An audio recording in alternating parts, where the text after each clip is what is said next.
Welcome to the Life is Better With You Here podcast with Dr.Childs. Here, we want to help, and where there's help, there's hope. A short disclaimer, this podcast is not a replacement for therapy.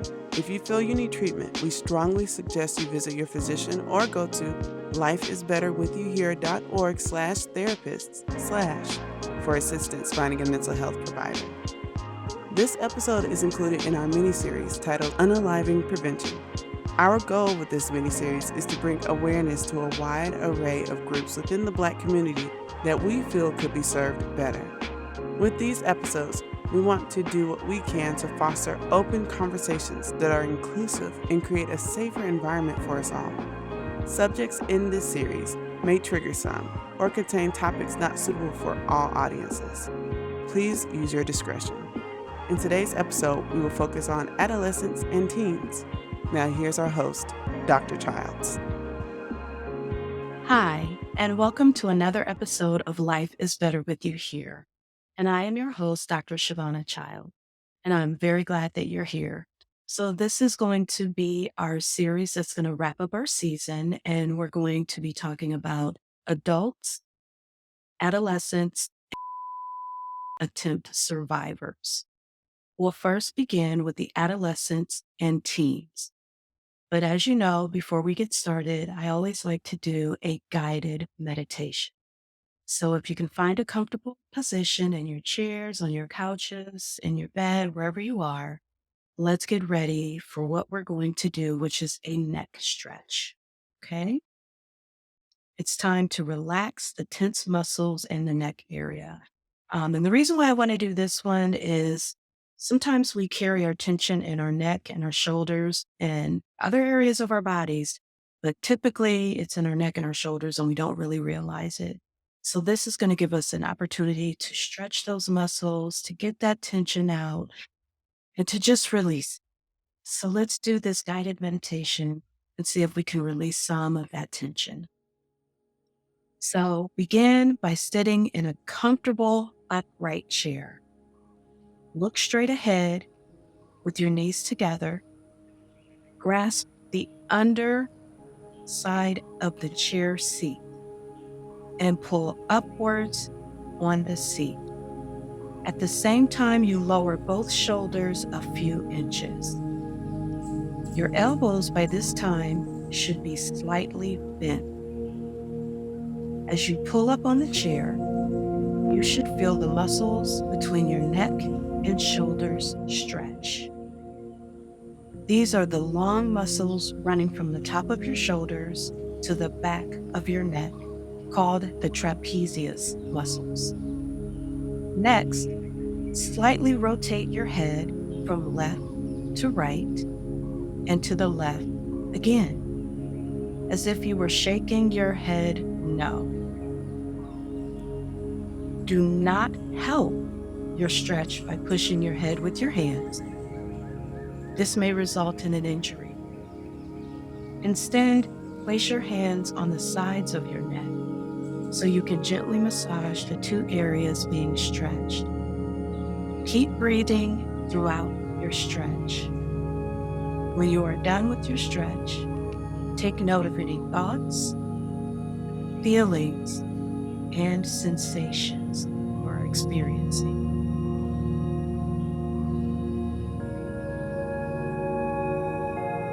When you have noted these, you have completed the exercise for now. So give yourself a big shoulder crunch and let it loose. Take in a deep breath, spit it out. And now let's talk about something that our series is based on. We're going to talk about is one of the leading death causes of all people. And so we're going to focus right now on our adolescents and teens. And so some of the statistics, because you know I love to share statistics, because we need to be aware of what this looks like, what this means.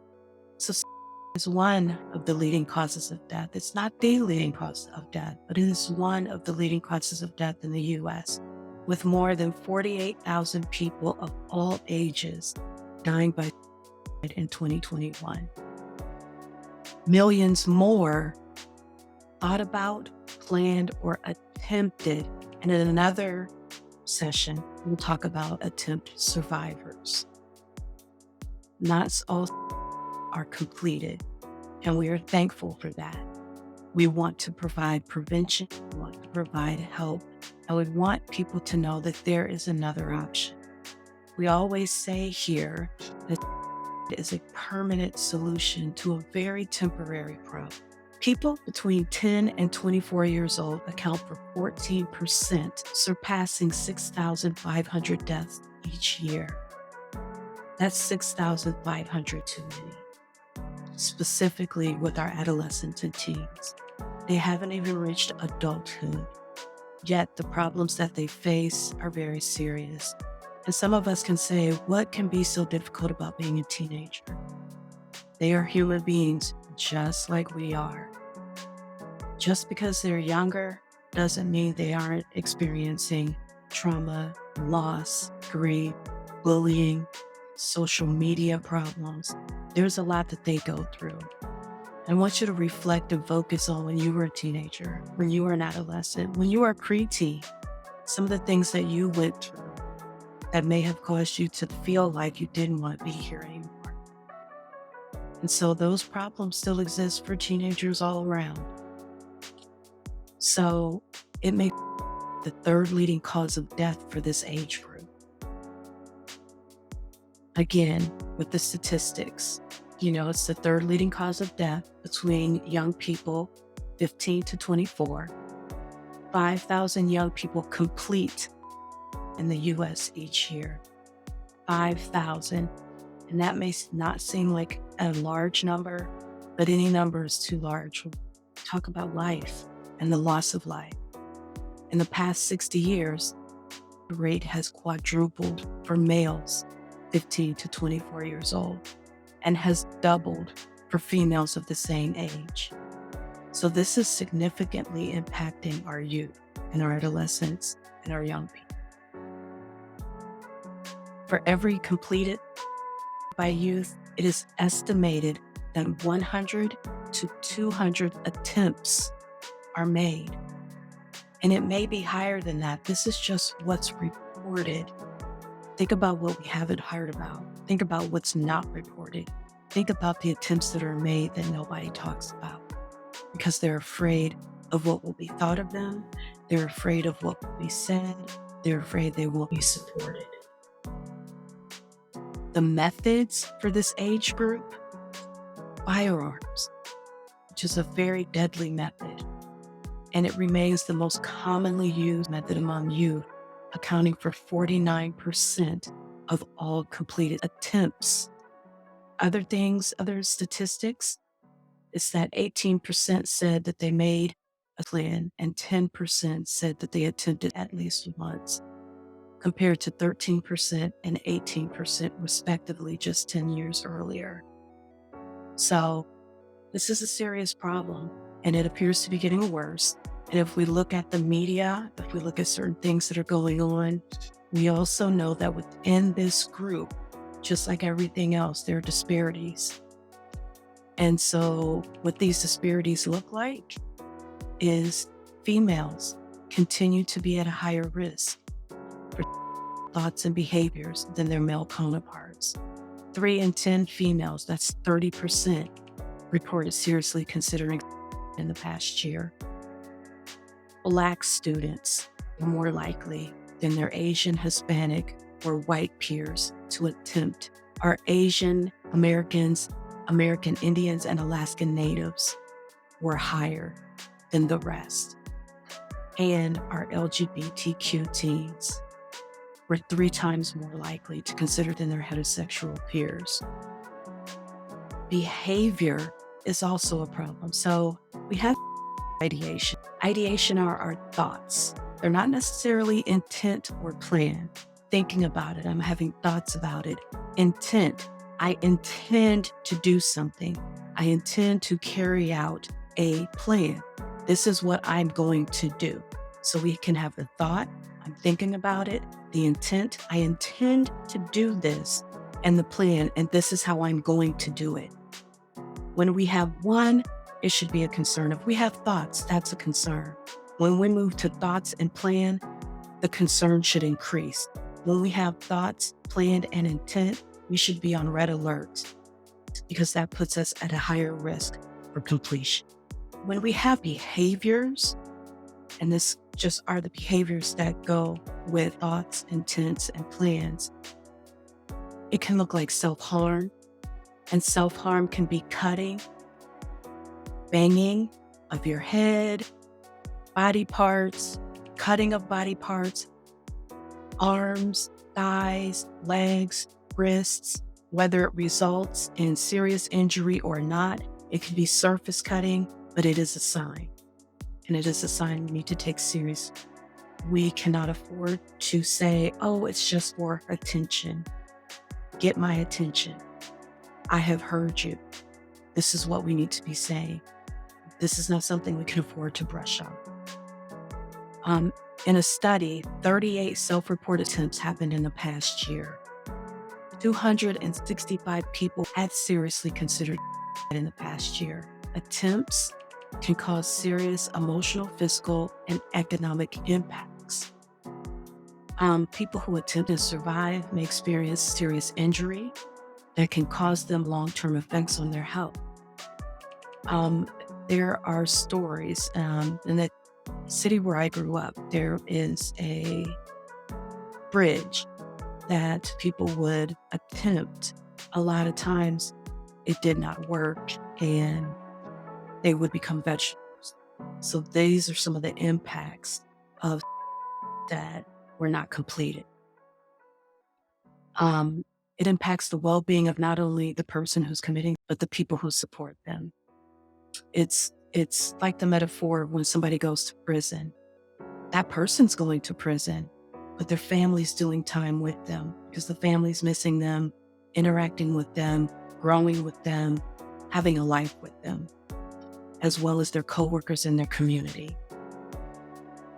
So there are far-reaching impacts. We experience guilt, grief, shock, anger, and it may cause other people themselves to think of. And this is where secrets and family secrets can be dangerous if we're not sharing our mental health history. We need to know because it can run in families. Some of the risk factors, Black youth are risk factors. Trayvon Martin, Tamir Rice, George Floyd, seeing our Black men killed, shot, seeing our Black bodies hunted, demoralized on TV for the world to see. That's traumatizing. And these aren't questions that we ask our Black youth when we're assessing them. We go through the general questions. There needs to be more intentionality when it comes to people of color, when it comes to women, when it comes to our LGBTQIA communities. We need to be asking questions that are specific to them. The Trevor Project, it's a nonprofit that focuses on suicide prevention in LGBTQ youth. And what they found was higher rates of attempts in youth that report that their homes, schools, or communities are not accepting and therefore not safe. So again, those are risk factors for those groups. For females, being sexually assaulted, being in domestic violence, relationship bullying for all adolescents and teens can be a problem. Current or prior history of adverse childhood experiences. And we've spoken about this in past podcasts. Adverse childhood experiences where we have witnessed violence or trauma, or we have been the victims of violence or trauma. Our childhood experiences can increase our likelihood. Community risk factors, lack of access to health care for people of color, for LGBTQ, for minority people, for people in minority statuses or marginalized statuses. There can be a lack of access to health care, or even if we do have access to health care, people who are serving us that aren't culturally competent, that don't know how to speak to us, that don't know the questions to ask, that lack empathy or sympathy for our specific problems. That can shy us away from asking for help. And so that is for us to do. But you can also advocate for what you need when you know what you need. Stress of acculturation, first generation people coming here from Africa, Haiti, Dominican Republic, India, China, Japan, from anywhere, first generation. It's hard to acculturate to any new country. And so that can be a barrier and a risk factor. Historical trauma. We know better than anybody what historical trauma is. Other cultures have historical trauma as well. And those are risk factors for us. Discrimination and racism. It's with us. It has always been with us. And today, in this atmosphere, it's rearing its ugly head even more than ever. And we're having to deal with it. And that can feel very hopeless. We can feel very vulnerable and powerless. And it can make us feel like, what's the use? But there is use because you are purpose. You are power. And we need you. And I think the discrimination goes into the societal risk factors. When we watch on TV that people who are supposed to make laws to protect us are tearing down the laws to protect us, those are societal risk factors. The stigma associated with asking for mental health help, that hurts us. Not having easy access to what we need. Unsafe media portals regarding suicide. Again, people being on social media portraying that this is the way, that this is a good thing. We have to be aware of what our children are watching on social media and what they're watching on television. We need to be good stewards of our children, and not just children from 0 to 18, but from 18 to 24. If there are children for a lifetime, and they have hard transitions. It's not just the transition from kindergarten to grade school to junior high to high school. It's also high school to college. High school to college is a difficult transition, specifically for a first-generation college student, because their family doesn't understand what that means and what it looks like. And they're having to navigate that by themselves. And that is a really hard transition. So we just need to be mindful and be a village for them. So let's talk about protective factors, things we can do to protect ourselves from feeling this way. We need effective coping skills, journaling, organizations, seek help, therapy. Life is Better With You Here is a great place to find a therapist, a great place for resources. Trouble is temporary. We're gonna have problems, but we can make it through. What's your reason for being here? Family, friends, our fur babies, our pets, your goals in life. What do you want to do? What's your spark? What's your passion? What gift do you have that the world needs? Let's hone that gift. Let's hone who you are. What is it that you want to give to the world? Because we all have something. We all have purpose. And our purpose changes. And we may not know right now. And that's okay not to know. But know that it's coming. We all have it. And a strong sense of cultural identity. Dig into your culture. Find out who you are, where your roots come from. Because all our roots are good. There are no bad roots. Regardless of what society tells you about your roots, find out for yourself. Don't be so easily led by what media tells you. As we all know, media can lie. Truth never does. Find out for yourself. Find good relationships. And when I say good, I mean healthy relationships. Because do know, not all relationships are healthy. Anyone who's degrading you, belittling you, hurting you mentally, emotionally, spiritually, physically, sexually, not a good relationship. Nobody should be putting their hands on you, and you shouldn't be putting your hands on anyone. That's not love. That's abuse. They should be feeding your mind. They should be pouring into you in all realms. Get support from your partners, your friends, and your family. Feeling connected to others is what helps us grow. And if they are not pouring into you, distance yourself. And remember, and I've said this before, just because they're blood does not make them family. If they are not pouring into you, if they're related or not, they're not good for you. And sometimes it may hurt to distance yourself from certain family members, but if they are not good for you, they are not good for you. And we can love them from a distance. And you can decide that. That is your power. You have power. And dig into your power. Figure out what that power is. What's your superpower? Who are you? Community protective factors. Feeling connected to your school, your community, and other institutions. LGBTQ support groups. Black youth support groups. Female support groups. Youth support groups. What's your interest? Find a support group for that. If it's art, if it's construction, if it's whatever, literature, writing, poetry, engineering, medical school, find that community that fits you. Surround yourself with people that support your dream. Don't get around dream stealers or dream killers. Support your dream and have people around you that will support that. Reduce access to lethal means of among people at risk. Let's talk about the positives to living. Let's talk about what it means for you to be.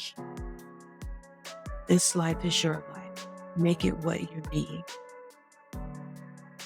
Let's talk about some of the warning signs because they don't all look the same. They're not the same for everyone. So if you see or hear somebody talking about being a burden, being isolated, if there's increased anxiety or increased depression that's not their typical, it comes on suddenly, or if it's a gradual anxiety and depression that isn't typical for them, let's be alert. If they're talking about feeling trapped or in unbearable pain, let's start asking questions. What does that feel like? Tell me what you mean.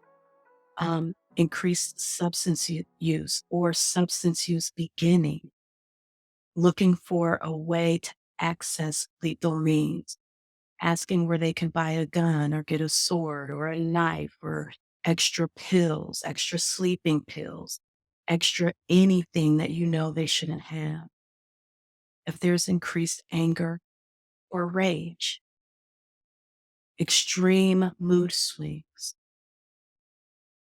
expressing hopelessness, sleeping too little or too much, always a sign. That's a sign of depression as well. So again, looking for depression and anxiety. Talking about or posting, again, social media, talking about or posting about wanting to die or not wanting to be here. So they may not say, I want to die. They may say something like, I just wish I wasn't here, or I wish I could go to sleep for a long time, or I wish I could go to sleep and not wake up. Not everybody's going to say, I wish I was dead. Some people might, not everybody will. So we always tell you here, where there is help, there is hope. There are a lot of resources for prevention, economic supports, stabilizing housing, getting in touch with your resources in your community. Again, being there, reducing access to lethal means among people at risk, create healthy organizations and policies and procedures.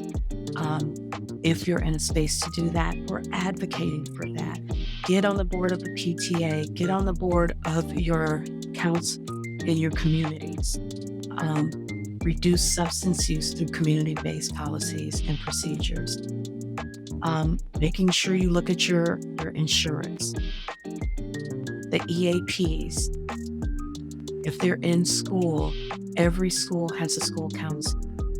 Looking into the school counseling program, signing up for that, being part of our children's lives, looking at their social media, sitting down and talking with our children, not talking at them, talking with them, asking, how is your day? How are you feeling? Is everything okay? Are you feeling depressed? And they're going to get agitated with us. That's fine. I'd rather them be agitated than later to find out they were feeling some type of way that I didn't ask about. So we want to ask questions.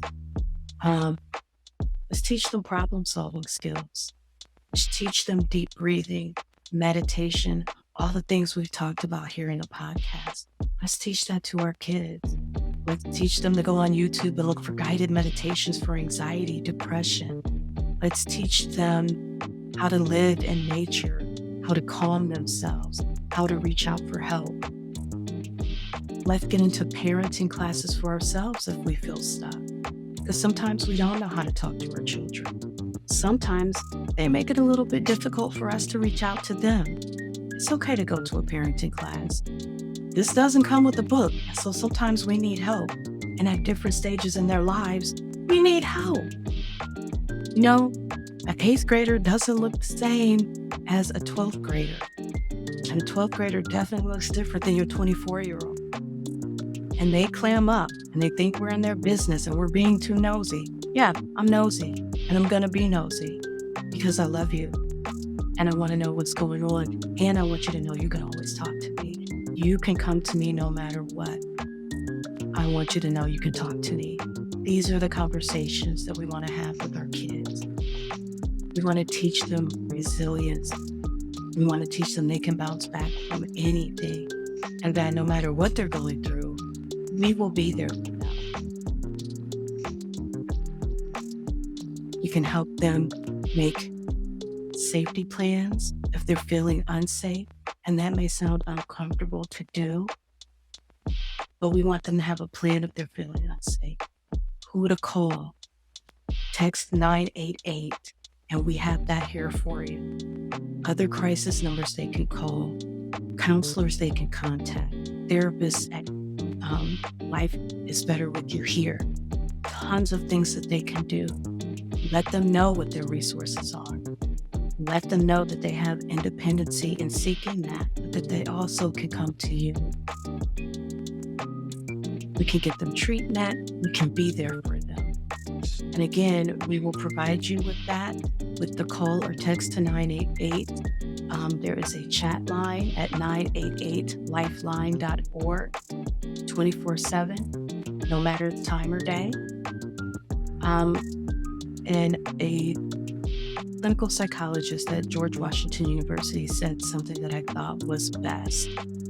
What we need to ask our kids, what are you exposed to that really bothers you? That is a very good question because it's more than what's wrong. This is specific. What are you exposed to that really bothers you? That allows my Black son to tell me, I'm tired of seeing Black boys killed. I'm tired of seeing violence against Black. That allows my LGBTQ youth to tell me, I don't feel supported in my home, in my community, or at my school. I need a place to go. I don't want to be bullied for being transgender or lesbian or gay. I want to be supported. I need a space, and I don't feel I have a space. That very specific question, what are you exposed to, really bothers you? So my challenge to you, check in on the kids. Ask real questions. What are you exposed to that really bothers you? I'm listening. My affirmations, and I have two. My adult affirmation. I am grateful for the resources that continue to show up to help me be a great loved one. For my young adults, I am resilient and can overcome any challenge because I am capable of great things. And remember, regardless of your journey, life is always better with you here. Until next time, take care. Thank you for listening. This has been the Life is Better With You Here podcast with Dr. Childs. For more episodes, you can find us on Apple Music, Spotify, Google Play, YouTube, and more. We would also like to give gratitude to our sponsors, the Ohio Suicide Prevention Foundation and Global Insight Productions, without whom we wouldn't be able to do this. For more information about our sponsors, please visit ohiospf.org and globalinsightpro.com. For more information about us, visit our website, lifeisbetterwithyouhere.org/.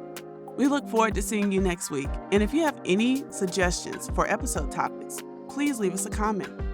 Also, if you or someone you love is in crisis, please call 988 or text Steve, STEVE, to 741-741 for free and confidential support 24/7. And again, thank you.